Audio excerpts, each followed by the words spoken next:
Você aí já teve curiosidade de saber o que são aquelas 12 palavras que você coloca para recuperar a sua carteira Bitcoin nos aplicativos?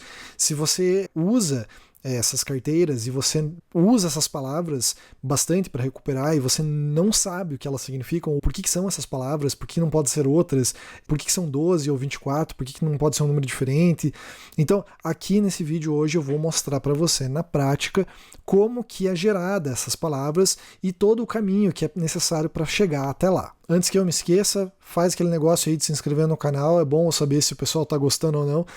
Toda vez que eu posto vídeo, é engraçado que o número de inscritos cai em vez de subir, mas depois ele volta a subir.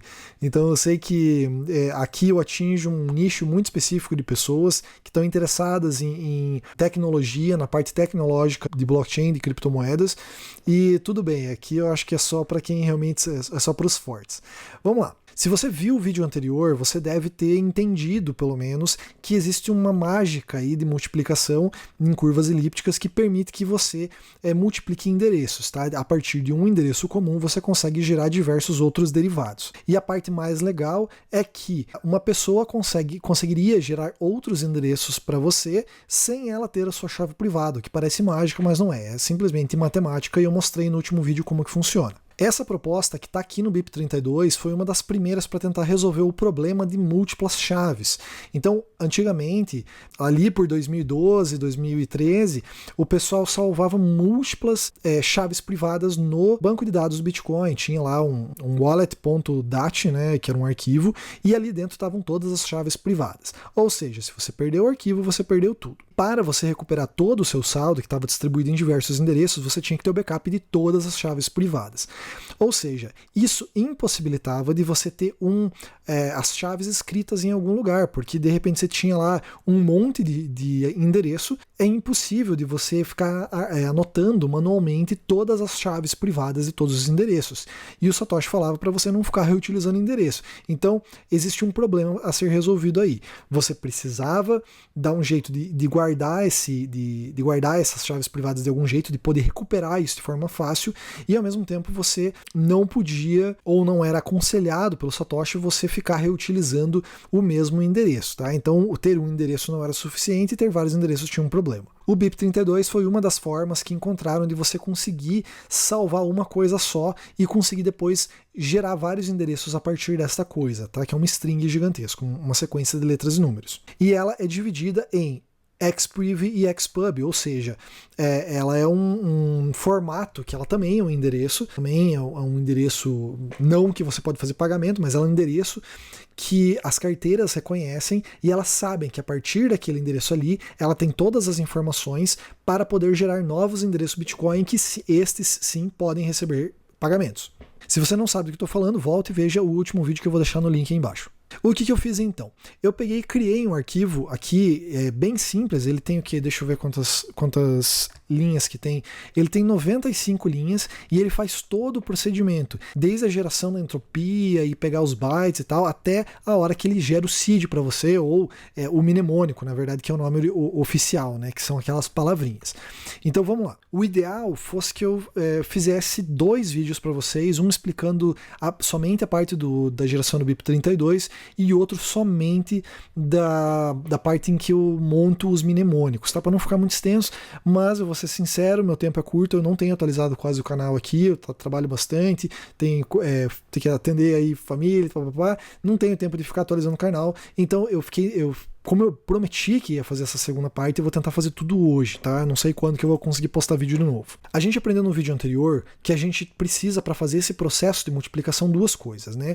Um que eu chamei de fator de multiplicação, mas que aqui a gente vai dar um nome próprio dele, que é o chain code, e o outro seria uma chave privada. Se você multiplicar a chave privada pelo chain code, você tem um novo endereço, uma nova chave privada. Isso que eu estou falando é multiplicação em curvas elípticas, tá? Somas consecutivas. Então a gente precisa dar um jeito de gerar esta chave privada que a gente chama de chave privada mestra. Eu vou baixar aqui no desenho, esse aqui é o BIP, efetivamente. Aqui ele está explicando como é que funciona o processo de geração. Eu primeiro vou ler ele para você e depois eu vou mostrar no código. Ele fala assim, primeiro você tem que gerar um seed byte sequence S, of a chosen length, ou seja, você tem que gerar uma sequência de bytes, que vai ser a tua semente, de um comprimento que você vai escolher, que esteja entre 128 e 512 bits. 256 bits é o recomendável. E ele fala para você gerar isso a partir de um PRNG, tá? Que é uma sigla para Pseudo Random Number Generator, ou seja, um gerador de números aleatórios, ou pseudo-aleatórios, que esse P aqui é de pseudo-aleatório. Depois que você pega esse seed, o que você vai fazer? Você vai calcular o I. O que é o I? O I, ele é um HMAC SHA-256. O que é um HMAC ou HMAC? O HMAC ele é um algoritmo de autenticação, que ele é como se fosse aí um hash com um hash mais, tá? Um hash mais evoluído, mas ele funciona com uma chave. Você passa uma chave para ele, você passa o dado que você quer fazer o código, e ele vai gerar para você um código, aqui no caso de 512 bits de saída. E a chave, ela é uma chave fixa para você ficar dentro do padrão do BIP32. E essa chave é Bitcoin Seed, é uma string. Tá? Então você vai passar para esse algoritmo que já é conhecido dentro de criptografia, que é o HMAC SHA-512. Você vai colocar a chave, que é a Bitcoin Seed, e você vai passar também para ele os bytes, né, que você acabou de gerar, ou 128 bits, um número de 128 até 512. Tanto faz a quantidade de bits que você escolher. Obviamente, quanto maior, mais seguro. Aí o que você vai fazer? Você vai dividir esse I que você acabou de gerar e que tem 512 bits em duas sequências de 32 bytes, ou seja, 512 bits é a mesma coisa que 64 bytes, tá? Uma coisa é sinônima da outra. Então isso significa que eu tenho 64 bytes no total que vão ser cuspidos aqui, né? Vão ser gerados por essa função. O que eu vou fazer? Eu vou pegar 32 bytes e dividir 32 para a direita e 32 para a esquerda. E ele está chamando isso de IL e IR. Por quê? L é de left e R é de right. Tá? Ele simplesmente quebrou o resultado do SHA-512 em duas partes de 32 bytes. E ele está falando que o nosso IL, a parte da esquerda, os 32 bytes da esquerda, eles vão ser o Master Secret Key. E o IR será o Master Chain Code. Legal, agora que a gente tem todos os dados, o que a gente faz? A gente simplesmente deriva o endereço. Eu não vou fazer esse procedimento neste vídeo, a gente só vai ficar com o Masternode, tá? Que é a profundidade 0, e a partir dele a gente vai, eu vou mostrar para você como é que a gente vai chegar nele utilizando um seed de 12, um mnemônico de 12 palavras. Porém, o que você precisa saber é que a partir deste masternode, você aplica esta função aqui e você consegue gerar outras carteiras estendidas, tá vendo? Ele está mostrando aqui qual que é o procedimento, sempre tendo a chave privada e o chain code. São as duas coisas que você tem aqui dentro e que você extrai a partir desta função aqui, tá? Você divide o resultado em dois e a parte da esquerda é a chave e a parte da direita é o chain code. Vamos lá então, agora vamos abrir o código e vamos mostrar isso aqui na prática. Então esse código eu fiz ele há um tempo atrás e eu vou começar ele a partir da metade aqui. Tá? Então o primeiro ponto que ele falou é o seguinte: você tem que, para gerar o seed, você tem que pegar um número de bytes entre 128 e 512 bits. Tá? Então isso daria 128 bits, daria 16 bytes. Então tá aqui, estou pegando 16 bytes randômicos, que a partir da função crypto, que ele é um PRNG, e eu vou colocar dentro da variável seed. Posteriormente, o que eu vou fazer? Eu vou gerar aquele HMAC SHA-256, que está aqui. Tá? Esta linha aqui é exatamente isto que ele está mandando eu fazer aqui. Estou calculando o HMAC SHA-512, eu estou passando aqui como sendo Bitcoin Seed, ou seja, a chave, e depois eu estou passando o seed, né, que foi o gerado aqui em cima, e ele vai retornar 512 bits, ou 64 bytes, para dentro de HMAC seed. Tá? Isso aqui é depois de ter feito este procedimento. Aí depois, o que eu tenho que fazer? Tem que dividir esse seed em dois. 32 bytes para a chave privada, que é isso aqui, e 32 bytes para o chain code, que é a parte da direita, tá? Que é isso aqui. Então agora eu já tenho a minha private key e a minha chain code gerado a partir de simplesmente 16 bytes. Ou 128 bits. Próximo passo, o que eu tenho que fazer? Eu vou alocar aqui um array de 78 bytes. Por quê? Porque eu vou agora começar a construir o meu endereço, o meu masternode. E esse masternode não tem nada a ver com um masternode que você está fazendo staking para ganhar dinheiro, não tem nada a ver, isso aqui é outra coisa. Dentro desse buffer que eu acabei de criar, o que eu vou fazer? Eu vou começar a empurrar dados para dentro dele para a gente poder gerar a nossa XPriv e a nossa XPub. Primeira coisa, estou botando 32 bytes em Big Endian e é o private prefix, ou seja, é uma sequência de números que simplesmente serve para que no começo desse nosso masternode ele esteja escrito XPRV, para você poder bater o olho depois de pronto e saber que isso se trata de uma chave privada, tá? De uma chave privada BIP32. Então tá aqui. Estes são os bytes que eu estou colocando lá dentro. 0488 AD E4. Por que são esses? Porque depois de transformado, isso no começo do endereço vai virar XPRV. E a mesma coisa para lado público. O lado público é 0488 B21E. Vamos voltar lá. Legal, eu coloquei agora dentro do buffer aqueles 4 bytes no começo.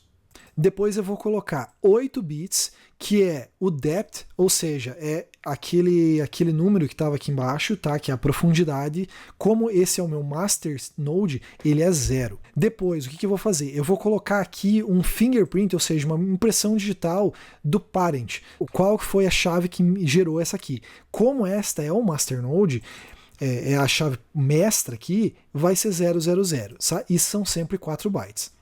Caso não fosse a chave mestra, você ia ter que pegar isso aqui da chave anterior. E tem um procedimento para você fazer isso aqui que está descrito no BIP. Depois você pode olhar lá. Próximo, você vai colocar qual que é o índice da chave. No caso, é a primeira chave que eu estou gerando, portanto, é o índice 0. E são 4 bytes. Próximo, eu vou colocar agora dentro do buffer o meu chain code que eu acabei de gerar lá em cima, que eu acabei de pegar da saída do HMAC. Então, eu vou colocar o chain code dentro do buffer e esses serão os próximos 32 bytes. Próximo, você vai colocar 1 byte de padding, ou seja, simplesmente para você conseguir alinhar isso aqui dentro do código. Por quê? Este mesmo espaço tem que ser usado tanto para você colocar uma chave pública quanto uma chave privada, mas aí tem um problema. A chave privada são 32 bytes exatos, tá? Não tem nem mais nem menos, são 32 bytes exatos. Porém, a chave pública em formato comprimido, elas são 33. Por quê? Porque 32 é a coordenada X e existe um byte que vai na frente para indicar que aquilo dali é só a coordenada X, que não é a coordenada X e Y. Tem um vídeo do canal que eu explico exatamente isso quando eu estou explicando endereços. Então eu recomendo que, se você não sabe como é, volta lá e vê isso antes. Porém, então aqui esse campo inteiro ele terá 33 bytes. 0 no começo, no caso da chave privada, para a gente adicionar aí um alinhamento, e depois os 32 bytes da chave privada em si. E aí depois o que a gente faz? A gente converte todo esse buffer que a gente acabou de criar aqui para a base 58. É isso que ele vai fazer, e quando ele terminar de gerar esse base 58, o que vai acontecer? Você vai ver um XPRV lá na linha de comando. E eu vou executar isso de uma vez só, tá? Então eu primeiro vou explicar agora aqui a parte do public key, e aí a gente vai passar para nossa demonstração. Legal. Aí aqui o que eu estou fazendo? Eu estou calculando a partir daquela private key o meu public key, ok? Por quê? Porque eu vou gerar agora o meu XPub. E esse XPub, ele é derivado daquele XPriv. Então tem que ser essa chave pública que eu estou gerando tem que ser derivada da chave pública que eu usei no meu XPriv, certo? Então vamos lá. Aqui eu derivo e encontro a minha chave pública. Esse true aqui é para dizer que é em formato comprimido, afinal eu só quero 33 bytes. Vou de novo criar o meu buffer com 78, igual eu fiz na hora de criar o meu XPriv. Vou colocar o prefixo, que são aqueles bytes lá em cima, que vai depois que vai colocar isso aqui na frente da string.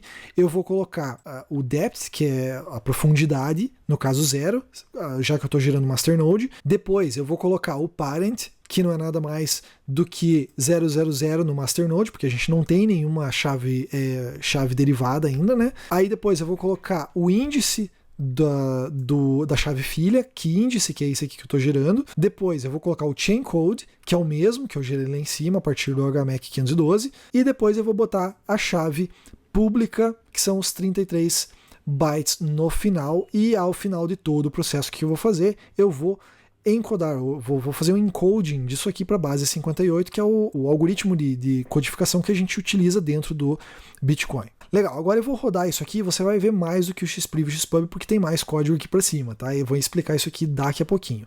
Vamos lá, eu vou executar isso aqui e ele tem que dar para mim, então, ó lá, são esses dois aqui que a gente gerou. Esse é o seed, que foi gerado aleatoriamente por este comando aqui, tá? Então esse aqui eu gerei o seed, depois eu imprimi na tela, seed 2 pontos e o seed. Como eu peguei 16 bytes aleatoriamente, ele vai imprimir lixo aqui mesmo, tá? Isso aqui não é conversível em tabela ASCII, então isso aqui é assim mesmo. Aí, fazendo todo este processo, passando esses 16 bytes por dentro do HMAC, fazendo todo aquele procedimento, a gente acabou com um xpriv e um xpub como era esperado. E como que a gente sabe que o nosso código está fazendo as coisas direito? Bom, é simples, vamos voltar aqui. No final do BIP, ele tem alguns vetores de teste. Então ele está falando assim, olha, se o teu seed que você escolheu aleatoriamente for esse aqui, com certeza o teu masternode tem que ser estes dois aqui. Então vamos fazer exatamente isso e ver se funciona. Eu vou tirar essa linha, eu vou colocar aqui seed igual buffer ponto from x, ou seja, agora eu estou, em vez de ler de um gerador de números aleatórios, pseudo-aleatórios, que é esse cara aqui, eu tô passando para ele um seed específico e ele vai me dizer se a minha implementação agora está batendo com a implementação que está lá no BIP. Se estiver batendo, significa que eu estou compliant, ou seja, eu tô fazendo as coisas exatamente como a especificação manda. Vou gerar aqui de novo, vou limpar a tela, vou gerar de novo e vamos ver. O xprv está aqui, você pode confirmar que é o mesmo. E o xpub é esse aqui que você pode confirmar que é o mesmo, beleza? Ok, e ele é determinístico, ou seja, todas as vezes que eu executar esse mesmo código, ele vai ter que executar, ele vai ter que gerar para mim sempre o mesmo xpub e o mesmo xpriv, tá? Então vamos lá, executei de novo, mesmos endereços. Agora eu vou voltar o código para ele gerar este seed a partir de números pseudo-aleatórios, tá? Voltei ao código original e você vai ver que agora o xpriv e o xpub não batem com aquele, beleza? Estou pegando um qualquer. Nesse ponto aqui, o que talvez você tenha compreendido? Deixa eu voltar aqui na tela. Talvez você tenha compreendido agora que se eu sempre escolher os mesmos números de entropia, esses mesmos 128 ou até o número até 512, ele sempre vai gerar as mesmas chaves. Então essa entropia é muito importante na hora de você gerar o seu BIP32, suas chaves xpriv, xpub e BIP32. Se alguém tiver acesso a esses mesmos 16 bytes, esta pessoa conseguirá gerar os mesmos endereços que você também está gerando, incluindo acesso às chaves privadas. Então, legal. Agora a gente sabe que a gente, com esse xpub, xpriv, a gente consegue gerar diversos endereços. Ok, legal, só que ainda não resolve o problema. Por quê? Porque a gente agora consegue ter um endereço único para gerar múltiplos endereços, o que é muito legal. Porém, a gente ainda não consegue salvar isso de forma fácil. Afinal de contas, ler isso aqui ou escrever isso no papel é muito fácil de você errar. Então a gente precisa de um jeito um pouco mais fácil para a gente poder chegar nesses valores aqui. E por isso a gente vai agora entender um pouquinho do BIP39. O BIP39 é este cara aqui que eu acabei de abrir e ele fala o seguinte, o título é Mnemonic Code for Generating Deterministic Keys, ou seja, a gente já tem um jeito de gerar chaves determinísticas com o BIP32, porém, a gente não tem um código mnemônico. O que é o mnemônico? São essas palavras que a gente consegue guardar mais facilmente. O ser humano, ele é muito melhor de guardar palavras do que guardar números, certo? Então a ideia desse BIP aqui é que a gente tem um código em formato de palavras que a gente consiga gerar aquele seed que a gente utiliza, aquele seed de 16 bytes, que a gente utiliza na entrada do BIP32 para poder gerar o resto das carteiras. Então é sobre isso que é o BIP39. E por incrível que pareça, este é um BIP muito pequenininho pela importância dele. No final das contas, o resumo da obra disso aqui é o seguinte, aquelas palavras que você vê escritas, elas na verdade representam, no final das contas, uma sequência de bits. Então, em vez da gente simplesmente pegar 16 bytes e anotar esses 16 bytes no papel para a gente poder depois regerar o nosso xpriv, xpub, não, a gente representa esses bits de uma forma mnemônica, ou seja, uma sequência de palavras. E este BIP é exatamente para isso. Existem algumas coisas que você vai ter que saber no meio do caminho aqui. Primeiro, a lista de palavras ela é fixa. Cada palavra ela representa um determinado número, que quando colocado na memória do computador é uma sequência de bits. E as palavras não foram escolhidas aleatoriamente. Existe uma lógica para elas terem sido escolhidas. Então ele fala o seguinte: um word list, uma lista de palavras ideal, ela tem as seguintes características. A lista de palavras é criada de tal forma que é suficiente digitar as primeiras 4 letras para conseguir identificar a palavra de forma não ambígua. Tá? Isso é uma das características. Em algumas carteiras, talvez você comece a digitar a palavra e ele já complete para você. Como é que ele sabe? Mágica? Não, é porque existe um número limitado de palavras que estão dentro da word list. Tá? Essa word list ela é pública e eu já vou mostrar ela para você. B. Palavras similares devem ser evitadas. Palavras como build e built, woman e women, quick e quickly, elas não somente são mais difíceis de lembrar, de fazer a frase ser mais difícil de lembrar, mas elas também fazem o processo de adivinhar mais difícil. E ele fala que elas devem ser sorted, ordenadas. E ele fala assim, a lista de palavras ela tem que ser ordenada de forma a facilitar a procura dessas palavras mais facilmente, como uma pesquisa binária, que é um algoritmo que a gente usa para fazer pesquisa de forma mais rápida, ou algum algoritmo de procura de pesquisa linear.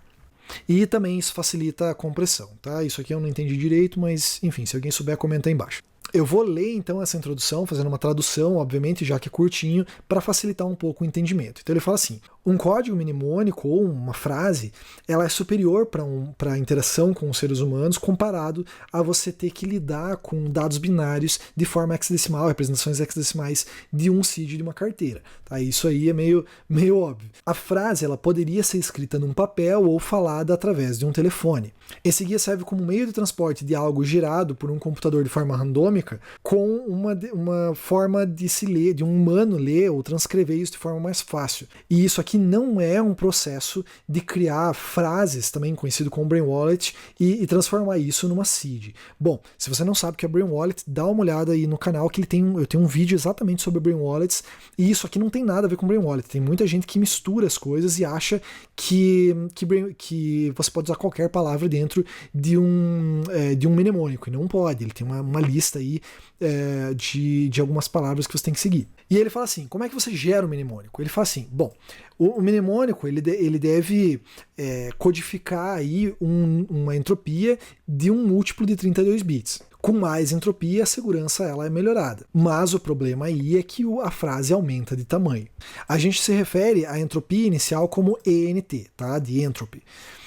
E o tamanho permitido do ENT é de 128 a 256 bits. Vocês lembram que a entrada lá do BIP32 é exatamente entre 128 e 512. Então aqui a gente utiliza entre 128 e 256. Primeiro a gente tem que gerar a entropia e gerar um checksum primeiro. O que é o checksum? Ele é um tamanho, ele é um código que vai no final para garantir que o mnemônico está perfeito, que você não trocou nenhuma palavra no meio do caminho. Então existem aí alguns bits no final do mnemônico que você não vê, mas que ele tá transformado em forma de palavra, mas que garante que o mnemônico não foi alterado. Então se você tentar digitar qualquer sequência de palavras numa carteira, ele não vai aceitar, mesmo que sejam palavras que estejam dentro daquela lista. Existe uma ordem específica para que o mnemônico seja aceito. E é o checksum, esses bits que vão no final, que indicam que tem esse trabalho de indicar se o mnemônico está perfeito ou não. Então ele fala o seguinte, o checksum ele é gerado primeiro, você divide a entropia por 32, ou seja, o número de bits que você tem por 32, do hash SHA-256. Este checksum ele é colocado ao final da entropia inicial. Próximo, a gente vai pegar esses bits que a gente acabou de gerar aí e vai dividir em grupos de 11 bits. Ou seja, cada palavrinha daquela dali, ela pode significar um número entre 0 e 247. Por quê? Porque 2 elevado a 11 vai dar 2048. Ou seja, tem 2048 possibilidades dentro dessa sequência de 11 bits. Ou seja, a cada 11 bits você ganha um índice, e esse índice ele é o índice da palavra em uma tabela pré-estabelecida. Finalmente a gente converte esses números em palavras e daí a gente junta elas para ser a nossa frase mnemônica. Então aqui ele tem uma tabela de conversão para você descobrir qual que é o tamanho do teu checksum no final. Se você está pegando 128 bits como entrada, você vai dividir 128 por 32 e o teu checksum vai ter 4 bits no final. Tá? E o tamanho total será 132 somado. Isso significa que se você pegar essa quantidade aqui de bits e dividir por 11, você vai ter 12 palavras. Se você utilizar 160 bits de entrada, então a gente divide o 160 por 32, vai dar 5 de checksum, a gente soma os dois, 160 mais 5, vai dar 165, 165 divididos por 11 vai dar 15 palavras. A gente vai ter 15 palavras no total. E assim por diante, até você chegar no 256 bits, que vai dar 24 palavras no final.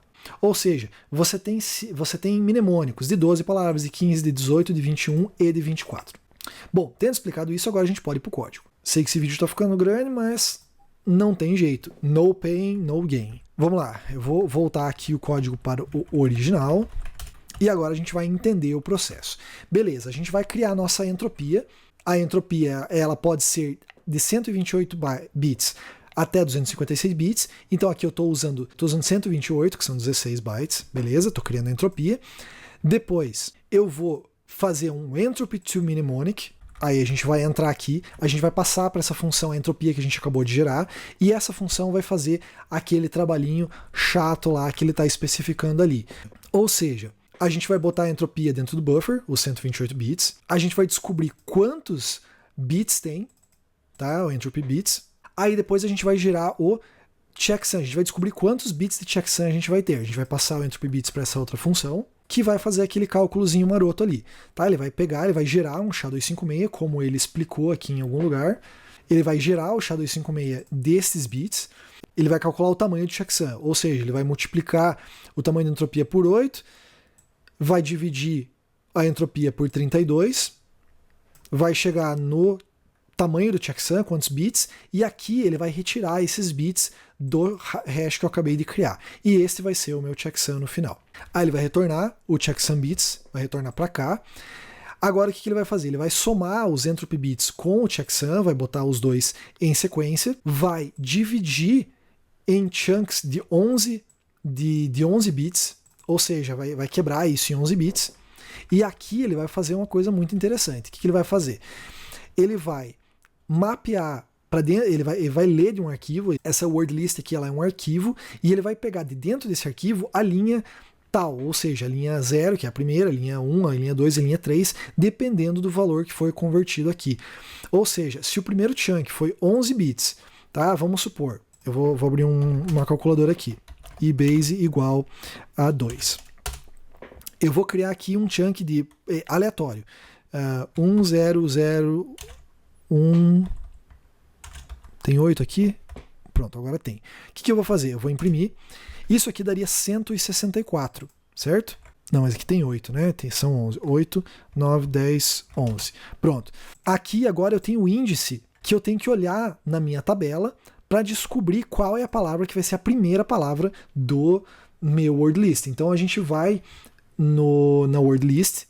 Ela tem várias línguas, ela pode ser em várias línguas, independente. Eu vou clicar no inglês, que provavelmente é que você usa, e eu vou lá agora ver qual que é o 1307. A gente vai até o 1300. A linha 1307, na verdade é 1306, porque vai a partir do 0. E seria a palavra permit. Essa seria a primeira palavra do nosso mnemônico. E assim por diante. Ele vai fazer isso, nesse nosso caso aqui, 12 vezes e vai acabar com uma seed de 12 palavras. Beleza? No final, o que ele vai fazer? Ele vai fazer um join, vai juntar todas as palavras e vai retornar. Beleza, retornamos, ele vai imprimir para a gente o mnemônico, que ele acabou de gerar a partir da nossa entropia aleatória de 16 bits. E tá pronto. Aí qual que é o próximo passo? Agora eu já tenho um mnemônico. Se eu quisesse agora pegar esse mnemônico e transformar ele na entrada para o BIP32, o que eu faria? Eu vim aqui e fazia o oposto. Eu passaria o mnemônico para dentro dessa funçãozinha mnemonic to seed. Essa aqui é uma função que vai fazer o quê? Ela vai permitir que você recupere os 128 bits. Não é exatamente aqueles 128 que você usou na entrada, são outros, tá? Então ele vai gerar outros bits aqui. E existe a opção de você passar uma senha para ele poder gerar chaves diferentes, ou seja, você proteger o teu seed. Geralmente é utilizado com palavras extras no final do seed. Ok, o que ele vai fazer? Ele vai passar por uma função aqui de alta derivação, PBKDF2, que geralmente é utilizado para senhas. Eu vou passar o meu mnemônico da forma como ele veio. Eu vou passar um salt, que seria a minha senha, né, para alterar isso aqui conforme uma senha. O salt, o que ele faz? É uma função aqui que ele vai simplesmente juntar a palavra mnemonic com a senha que você acabou de passar, e se você não passou nenhuma senha, ele não vai adicionar nada, ele vai simplesmente ser a palavra mnemonic, ou seja, o seu mnemônico não está protegido com uma senha. Ele vai passar algumas opções, que seriam essas opções aqui, dizendo que ele vai iterar 2048 vezes, que o algoritmo de hashing que ele vai utilizar é o SHA-512, que o tamanho da chave é 512 por 32, blá blá blá. Beleza? Então, o que ele vai fazer aqui? Ele vai retornar para a gente o tal do seed. Este é o seed de 16 bytes que a gente está usando na entrada do nosso BIP32 lá embaixo. Legal? Agora o que eu vou fazer? Eu vou executar esse código inteiro para você e ele vai fazer exatamente isso aí que eu acabei de explicar. Beleza, o que ele fez? Gerou lá a nossa entropia, 16 bytes. A partir da entropia, ele fez todo o procedimento que é requerido no BIP39 para poder gerar o mnemônico. Tá? Ele gerou aquele mnemônico a partir dessa entropia. O seed gerado é este aqui. E o nosso xpriv e o nosso xpub são estes dois que foram acabados de serem gerados. Novinhos em folha. Se eu quiser verificar se realmente deu certo, eu posso pegar esse meu mnemônico e ir em algum site que permita eu colar um mnemônico e olhar para ver se ele vai gerar os mesmos xpriv e xpub. Então é isso que a gente vai fazer como passo final aqui desse nosso procedimento. Vamos lá. Ok, tem esse site aqui que depois eu vou deixar o link aí embaixo. Veja, você nunca pode postar em qualquer site que seja, nem esse nem em qualquer outro, o seu xpriv e desejavelmente o seu xpub também não. Por quê? Porque os sites podem roubar o seu xpriv. Se você realmente mandar saldo para ele algum dia, com certeza será roubado. Então quando você gera um xpriv, você mantém ele a 7 chaves, ou um mnemônico, né? Você mantém ele a 7 chaves, você não sai por aí divulgando para os outros, tá? Vamos lá, eu vou colar aqui o meu mnemônico. E você pode confirmar que o meu root key, né, o meu master seed é este aqui, que bate com o que a gente gerou no nosso script. Beleza? A gente poderia adicionar uma passphrase adicional, que seria aquela senha que é colocada na hora de derivar a função. Beleza? Mas aqui a gente não está colocando a senha. E a partir desse momento a gente tem o nosso xpriv e basta que a gente comece a derivar as nossas chaves. Ok? Para você entender como é que funciona essa derivação, esse formato aqui, você teria que entender o BIP44. O BIP44 ele indica como que você faz, como é que você lê isso aqui e como que você deriva as chaves do BIP32 a partir dele. Porém, para esse vídeo aqui, eu acho que já está de bom tamanho, né? Você já aprendeu bastante coisa. Eu não vou deixar esse código disponível em lugar nenhum. Se você quiser, você vê aqui do vídeo mesmo e copia. Afinal de contas, não há nenhuma necessidade desse código estar disponível. Se você quer aprender, você vai ter que escrever esse código do zero. Vários trechos desse código eu copiei da lib Bitcoin JS, alguma coisa do gênero. Algumas eu fiz na mão e outras eu peguei de lá. Mas você seguindo esse vídeo passo a passo, você vai conseguir reproduzir na tua casa também em Node.js, tá? Por que eu não vou liberar o código? Porque daqui a pouco vai ter gente usando esse código aqui que não foi extensivamente testado para gerar carteiras de verdade e vai perder o saldo com certeza, tá? Isso aqui é só para fins didáticos, não é para você ficar gerando carteiras próprias por aí. Lembrem-se que em criptografia você deve utilizar aquele código que é o mais testado possível e não o código que você fez em casa. É isso aí por esse vídeo, espero que você guerreiro que aguentou até aqui, dá um like aí pelo trabalho que tive de fazer isso aí, se inscreva no canal, visita tribucripto.com. E para você que gosta de podcast, vai lá no proofoftalk.com.br, que tem os podcasts que eu estou participando aí com o pessoal. São bem legais os episódios, em breve lançaremos novos episódios. Eu espero vocês lá, um abraço aí e até algum dia, não sei mais quando eu vou poder atualizar o canal, mas enquanto eu estiver por aqui, tiver disponibilidade, eu venho atualizando, beleza? Um abraço para vocês e até mais.